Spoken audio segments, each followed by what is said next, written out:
what happened in Rome, and I would hazard a guess it's a similar thing that's happening now, is the birth rate declined sharply, primarily because the women were choosing to be liberated.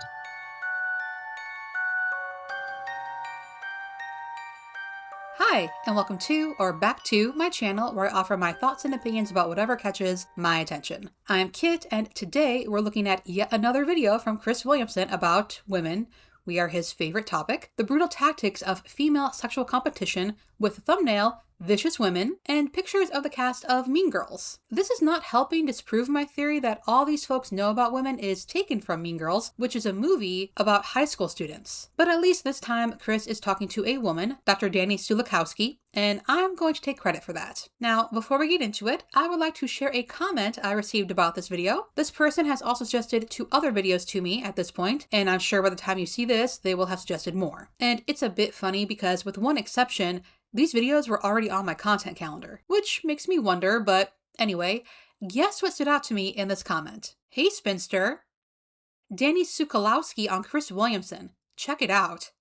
Thesis. Feminism will destroy Western society, but it's not a bug on the system, it's a design feature. By the time I left this comment, I had already watched the video twice, and that is not the thesis. But anyway, first, I have many names and I literally introduced myself with the same one at the beginning of every video. But what really stood out to me was the idea that feminism will destroy Western society. And yes, oddly devoted commenter with a questionable username. Feminism does want to destroy Western society as it is and rebuild a better society, a better world, a better planet. A society built on oppression isn't worth keeping. Guilty as charged. But I would like to invite anyone who thinks women are destroying the West to tell me what is being destroyed, why it's important to keep it, and why we can't build something better in its place. Surely the West, so full of those great minds and innovation, can always be improving. Anyway, ladies, are we ready to find out all the nuanced and subtle ways we hate each other? Actually, they really make it sound as though women have made like an art out of subterfuge. We are so classy. How do you describe your area of research focus?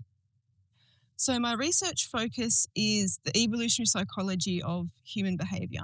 And in the last few years, in particular, I've really narrowed that focus down a bit to look at female intersexual competition, which is just a big fancy word for how women compete with each other to see who gets the largest share of the population's reproductive success. I was going to ask, can I just say, and then I remembered this is my channel, so I could say whatever I want. So it is really weird to me that we've been living in an industrialized society for about 300 years. And before that, we had the cottage industry. But these folks are trying to take 21st century people and compare them to hunter-gatherer tribes, even though everything is different now. The concerns of even my great-grandmother were very different compared to my concerns. And that difference only widens as you go back thousands of years. We've changed so much and adapted to these changes. And also, humans weren't these competitive sociopaths you believe them to be based on Chris Williamson's guess. They cooperated with each other and shared resources, which makes sense if you think about it because, well, humans weren't the largest or the strongest. Still aren't. What sets us apart from other animals is that we can think. We can visualize outcomes. We can plan for the future. But none of that nonsense is allowed here. We're just running on hormones and competition. What is it trying to achieve? Fundamentally, what does female intrasexual competition try to do? So the currency of evolution is reproductive success. The genes that promote reproductive success increase in frequency in the population, and so whatever mechanisms and behaviors they produce will also increase in frequency. So female intersexual competition is the suite of behaviors that have evolved to maximize an individual's relative reproductive success, not absolute reproductive success. And that's a pretty important point. So you don't need to have as many babies as it's humanly possible to have to win the evolutionary game. What you do need to do is reproduce at a greater rate than the average reproductive rate for your population. And if that continues to happen in your lineage, generation after generation, then you increase your representation in that population and you win the evolutionary game. So it's relative reproductive success that matters. So you can win by increasing your own reproductive success or attempting to inhibit the reproductive success of rivals. Both of those will increase your net reproductive success. Question. What happens if you somehow inhibit the, here we go, reproductive success? Also, my jaw hates that word, so henceforth it shall be fertility suppression of your rivals. It's so weird she's talking about humans. But also, don't have any kids. Is that still considered a success? Or also, how will you know it was you that did that? What if they didn't want kids? What if they couldn't have kids? Anyway. Okay, so you can put your foot on the gas of how many surviving children you have, or you can try to put your foot on the brake of how many surviving children other women have. Exactly. Also, I need to stop or we're never going to get through this, but it's so weird to me that we're having this conversation when we have birth control, we have IVF, we have sperm donors. Those with the means to do so, at least, are very much in control of their fertility. No sabotage necessary. And I am very curious about how Chris squares his fears of the falling birth rate with this women sabotage other women's chances at reproducing theory he likes to talk about so much. Does he think the birth rate is falling because of sabotage? Or is it because women don't feel ready, don't feel capable, or don't want to have kids? Has he ever said? I am so curious. This doesn't paint women in a particularly flattering light. My brother in Christ, get some new material. Chris says that in most, if not all, of his videos on the subject. And his next favorite line, how aware are women that they're doing this, and is it all women? And to her credit, the bar is low, Dr. Sulikowski says, unclear, and it varies from person to person. Do they ever talk about people who don't want to have kids in these interviews? Anyway. So the majority of people, not just women, but people generally, really don't know why they're doing what they're doing. They don't know why they find this particular person attractive. They don't know it's because the shape of their face signals that they have particular levels of testosterone or estrogen that contribute to fertility and predict behavior in really nice adaptive ways. They just look at someone and go, oh, he's hot, she's nice. But they don't have to understand why. And so women and men, because intersexual competition applies to men as well, it's just a completely different ballgame when it comes to men. They don't have to understand that the consequences of their behavior is inhibiting the reproductive success of other women. They just have to be compelled to behave that way. I agree there's no way to articulate the why behind physical attraction, which is why all those dating experts are full of it and shouldn't be listened to, but people know what keeps them around. Physical attraction isn't enough to maintain a connection, although wait a minute, am I supposed to be sabotaging other women because I don't want them to reproduce in general? Or am I supposed to be sabotaging them because I don't want them reproducing with my man? Clarification needed. Women are definitely overtly aware of much nastiness in their behavior, as most women will attest to. Most women have been the recipients at some point or another of the bullying behavior from other nasty women. So women are certainly have the capacity to be absolutely directly, overtly and knowingly nasty and awful to each other. That's a given. Yes, humans have an amazing capacity for inflicting pain and suffering on others. If you look at it through a feminist lens, which is something else that I've talked about a little bit, women are very conscious of what they're doing in terms of how the ideologies affect the reproductive success of other women, but they think that's a good thing. Right? They think motherhood is a form of oppression and marriage is a form of subjugation. And so if you can free women from those things, this is obviously certain branches of feminism, not necessarily all, but if you can free women from those things, well, that's a great thing. So they can be well aware that this is, reproductively inhibiting ideology without necessarily thinking that they're being mean or nasty or whatever by doing it. Okay.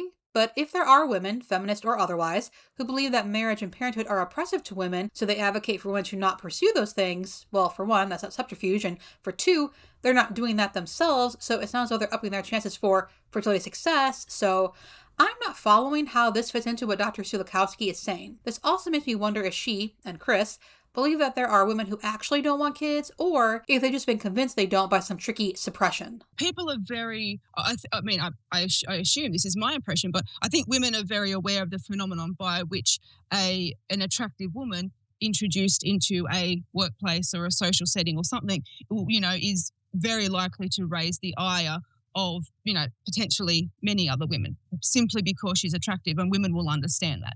And, and sometimes when, someone's being picked on or bullied or whatever, they'll say, look, it's just because she's jealous. And that's frequently correct to some extent. As someone who has been picked on, bullied, whatever you want to call it, at work and at school, I don't think they were jealous. I think they were just bullies looking for a target, and they found one in me. Sometimes it's just not that deep. When a woman turns up in a social scenario and she's signaling some level of sexual availability and looking quite attractive while doing it, that is itself actually an intersexual competition signal. She's basically sending a signal of sexual aggressiveness out to the women around her. And so the women around her respond to that aggressive signal with a form of aggression, a form of counter-aggression of their own. Who are these people? But in all seriousness, I hate this so much. Any reason a woman doesn't like another woman is disregarded. Not even considered, actually. You must not like her because she's hot. I wonder how many women that are listening have purposefully dressed down when they've been introduced to a new group of girl friends or have been newly placed into a different office with different co-workers and stuff like that. Leave your answer below. I personally have not, but I'm also a very casual dresser who prefers to meet people for the first time in casual situations. Chris, of course, figures that women have been trained to recognize the game and do indeed dress down on those situations, and the doctor agrees. Male intersexual competition focuses much more on the side of the equation of maximizing your own reproductive success. It's much more just like a sprint race. Men are just like they only have a gas pedal, they don't have a brake. Yeah, they're in their lane, they're running hard, and they're just trying to, get to the finish line as quickly as they can and get there faster or with more children than the other men. Women is like a running race, except every competitor is spending most of their time sticking out their arms and legs, trying to grab the other competitors, pull them back, trip them over.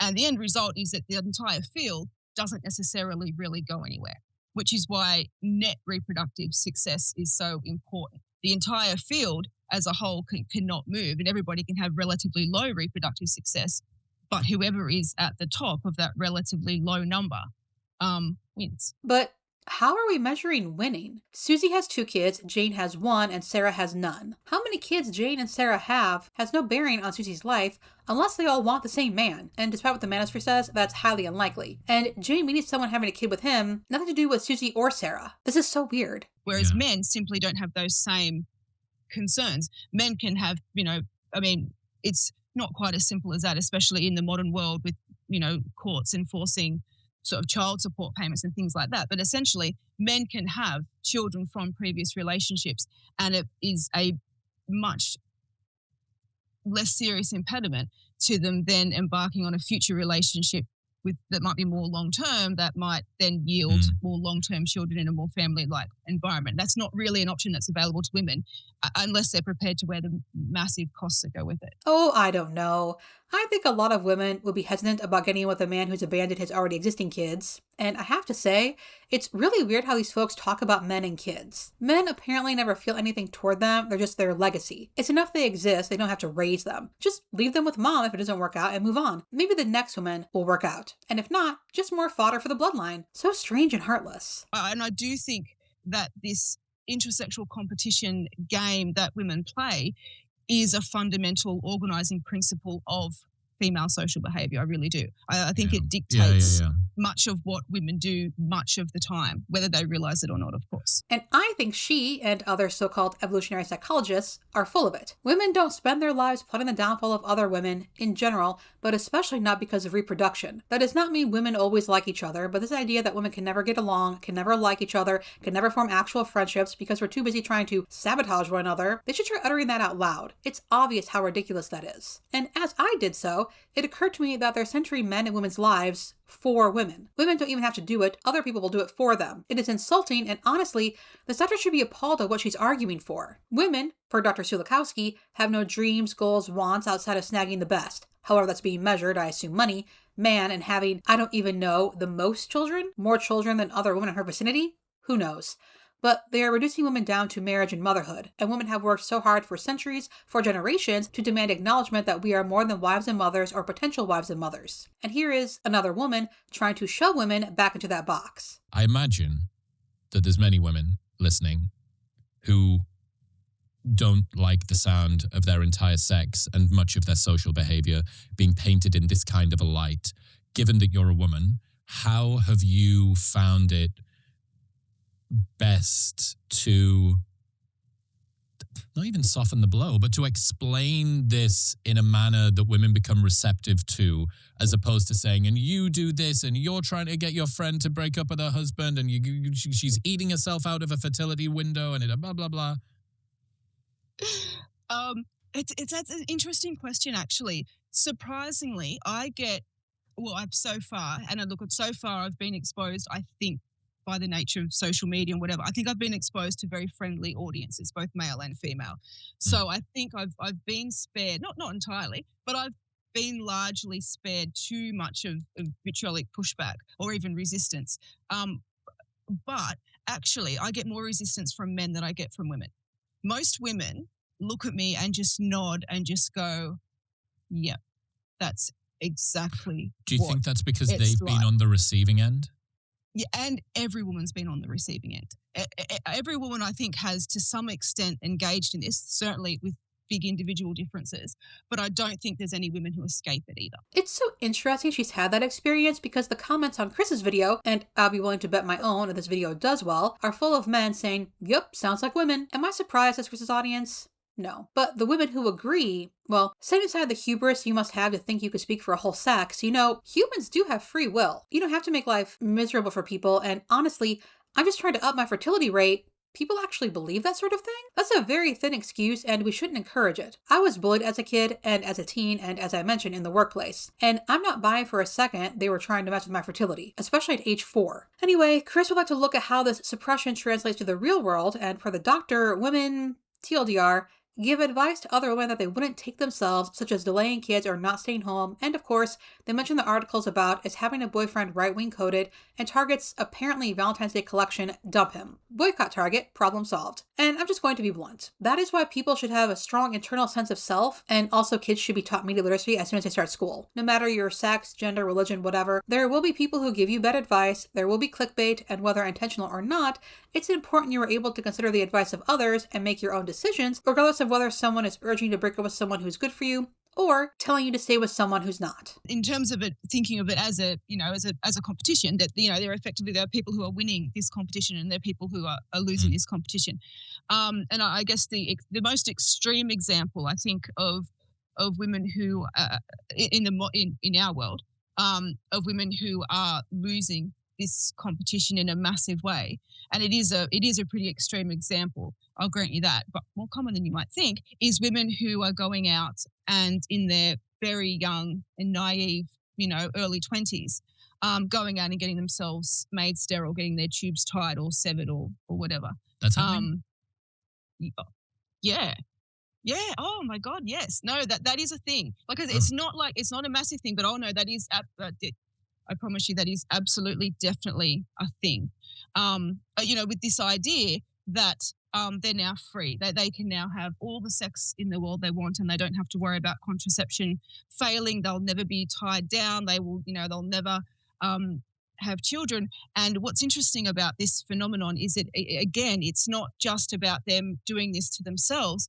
Clearly, doing this has tremendous signaling value, because once they go and do it, it then gets signaled, it then gets talked about, and it gets celebrated, and it gets shared upon social media, and all the other women come in and tell them how, what a wonderful, liberating decision they've made, especially women in their late 30s with 3 or 4 kids. Tell them what a wonderful, liberating decision it is that they've made. Setting aside the fact that it's incredibly difficult to be sterilized, especially when young and when you don't already have kids, that is an incredibly bizarre way to talk about this. Women not having kids aren't losers. Kids aren't pawns in some weird game. You should only have kids if you absolutely 100% want them. Not to continue your lineage or win something or whatever, but if you actually want to raise a kid into a competent adult. And also, women who make that decision don't need anyone's approval, but if they do receive it, so it's already done, it's already been decided, and it's incredibly patronizing to act as though women only do this because they'll get some "you go girl" comments on Instagram. It's a surgery, and one doctors are very eager to perform, and it costs money. But I wonder if the broad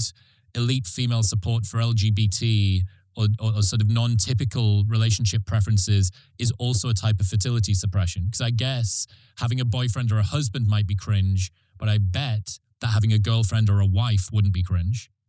Correct. I agree 100%. So I have spoken a little bit before how I think that not just the sort of LGBTQ movement, but broadly, which I think it is, but also the transgenderism as well is also the reason why I think that the data on this are, I think, reasonably well known, that it is almost by and large exclusively women who are really strongly in favour of gender ideology and are the pushers of gender ideology, which is why it has taken hold in industries and workplaces and whatever that are dominated by women. And I think that too is because it has very clear reproductive suppressive implications. Not ostracizing people because they're gay or trans is not an attempt at fertility suppression. Oh my goodness. Also, if someone in their 20s starts off talking about casual sex and how they love it and they never want to settle down and whatever, and then however many years later they get married, that doesn't mean their whole online presence was a psyop to convince other women not to marry or have kids. People change. And so it's not, therefore, to me, looking at things through an intersectional competition lens, it's completely unsurprising that that is the time period that feminism and women's lib has targeted as encouraging women to really, really heavily engage in risky sexual behavior, Mm. because that is the one time period in which you don't actually want to get pregnant. And so we then see these same women's lib feminist type talking heads when it comes to talking about sex within marriage, and all of a sudden that's unpaid labor and emotional labor, and that's oppressive, and husbands have no right to demand sex off their wives. And yet when you're in your early 20s and unmarried, sleeping with every single man that gets within 3 feet of you, apparently that's some form of liberation. Oh man, she couldn't even make an attempt at good faith. Sex within marriage is not unpaid labor. Unpaid labor refers to housework and childcare. And yes, men have no right to demand sex of anyone, even if that person is their wife. And no, feminism doesn't encourage women to sleep with any man who is within their proximity. Weirdly, feminism doesn't tell women what to do. It's not a religion. Also, I just listened to Chris's interview with Deborah So, and I'm really enjoying the whiplash. Per Dr. Sulikowski, women are encouraged to sleep around. Per Deborah So, people aren't having sex, including married people. Those interviews were published a month apart, so which is it? It is a fascinating duality to hear that casual sex is a form of sexual female liberation, but sex with your husband is unpaid labor, or it's oppressive or subjugative or whatever. Yeah. It is really interesting, the duality of these things. This man is so gullible. Actually, they all are. All the broadcasters just smile and nod when their guests speak, no matter what outlandish thing they just said. I understand it's an easy way to make money, but damn. Anyway, guess what they talk about next. If you said the declining birth rate, give yourself a cookie, but I'll be willing to bet you'll never guess where they go after that. What happened in Rome, and I would hazard a guess it's a similar thing that's happening now, is the birth rate declined sharply, primarily because the women were choosing to be liberated and to be free and to not be married and to not be mothers and to have careers and everything else. Yes, that is Dr. Dani Sulikowski claiming that women caused the downfall of Rome. There are 4 things I want to say about this. First, I'm surprised Chris didn't push back on this, because if the manosphere has taught me anything, it's that those men really hate women, and also men love thinking about Rome. So he should really know better. Although this would track with the women bad thing, but I mean, second, she should know better.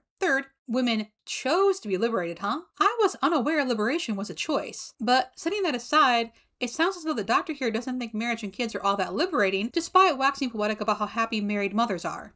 Interesting. Perhaps that's why she's flirting with the idea that women have to be mandated to undertake those endeavors, because if given the choice, not enough, at least in her view, will opt in of their own free will. So interesting. And fourth, women not having kids didn't cause the downfall of Rome, and I really want to laugh at the causes being so simplified to literally be women bad.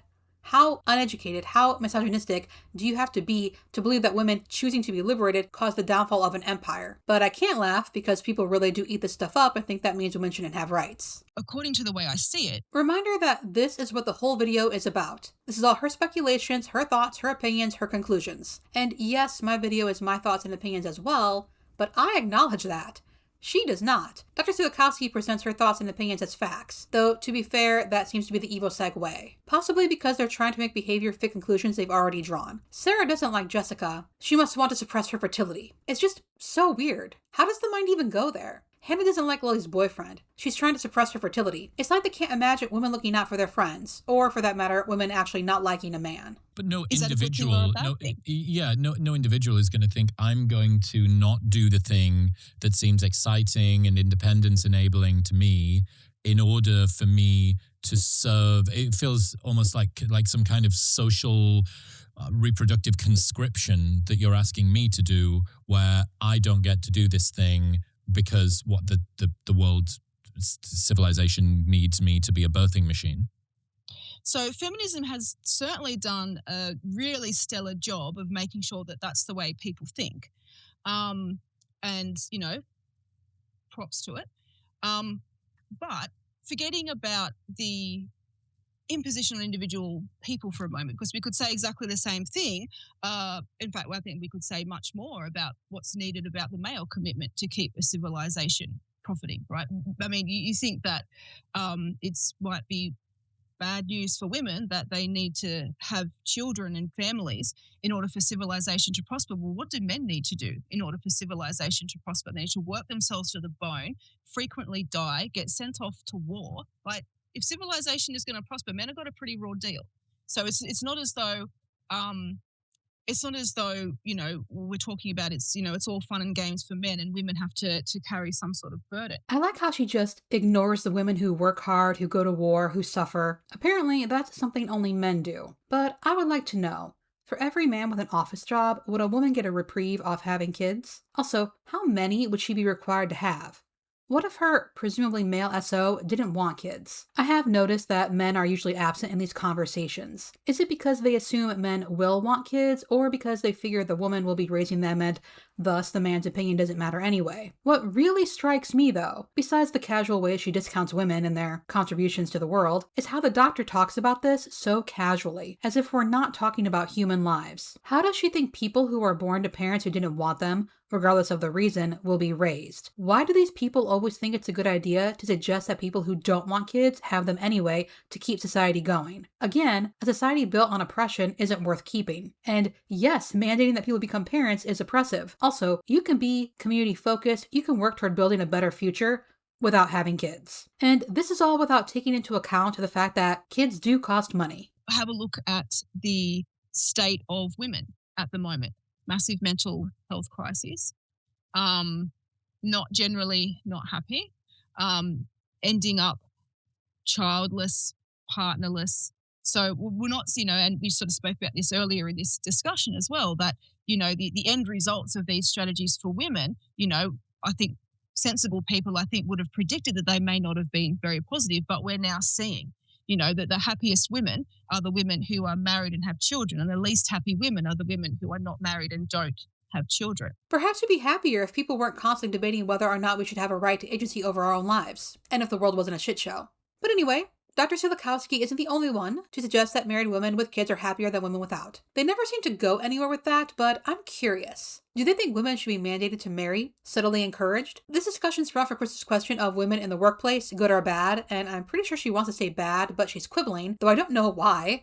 I think his audience would be okay with that answer.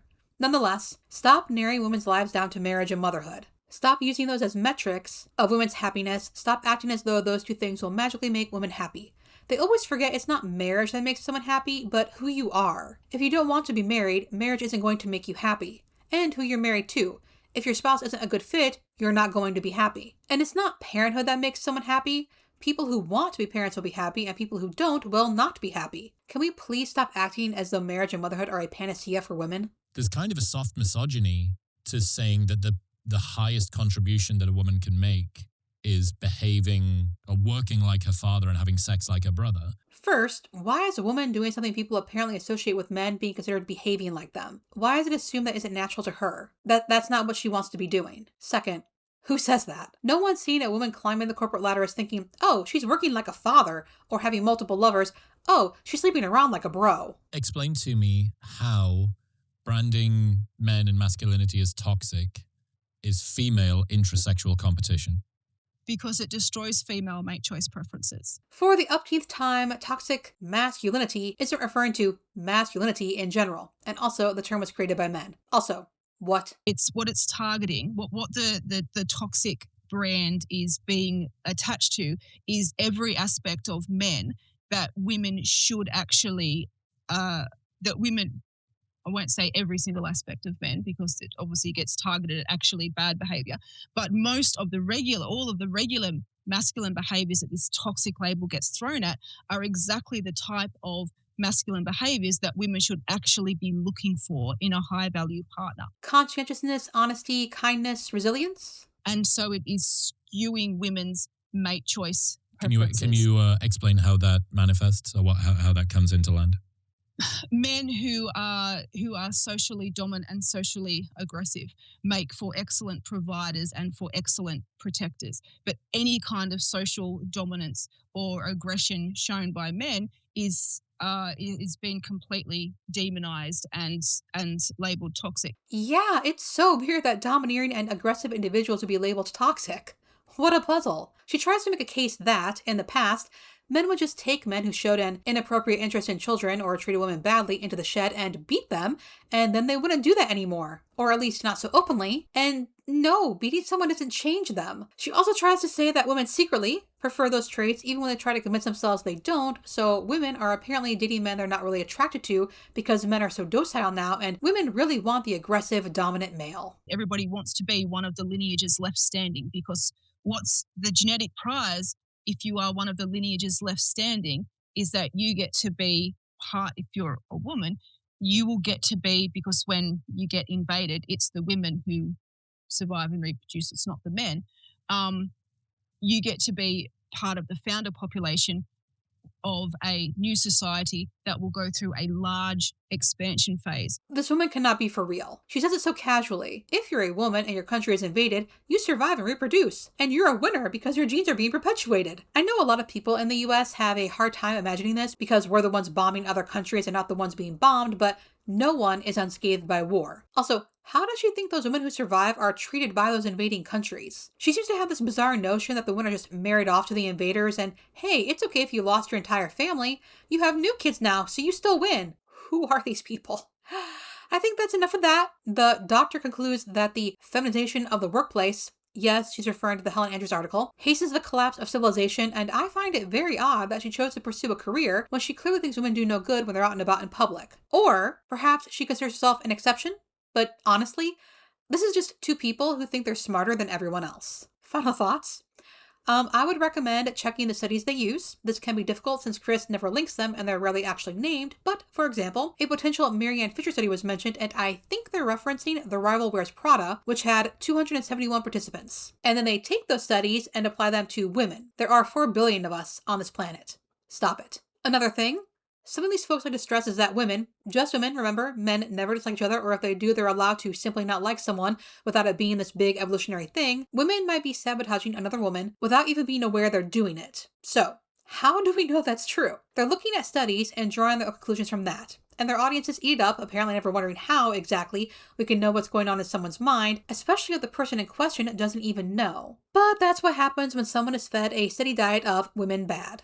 It becomes easier to think that, hey, women are actually horrible people who use men and sabotage even their fellow women, and they're so horrible, it's not even something they think about, it's just in their DNA. Does Dr. Sulikowski and Chris realize that is what they're doing? They're adults, Chris has been doing this for years, so they should, but honestly, I'm more disappointed in the doctor. Setting aside that she's a doctor and should thus be abiding by some sort of ethics, this is Chris's livelihood, and the more shocking the claims, the better for his wallet. But they should both be more responsible. Chris has been given a large platform, and he should be more careful with it.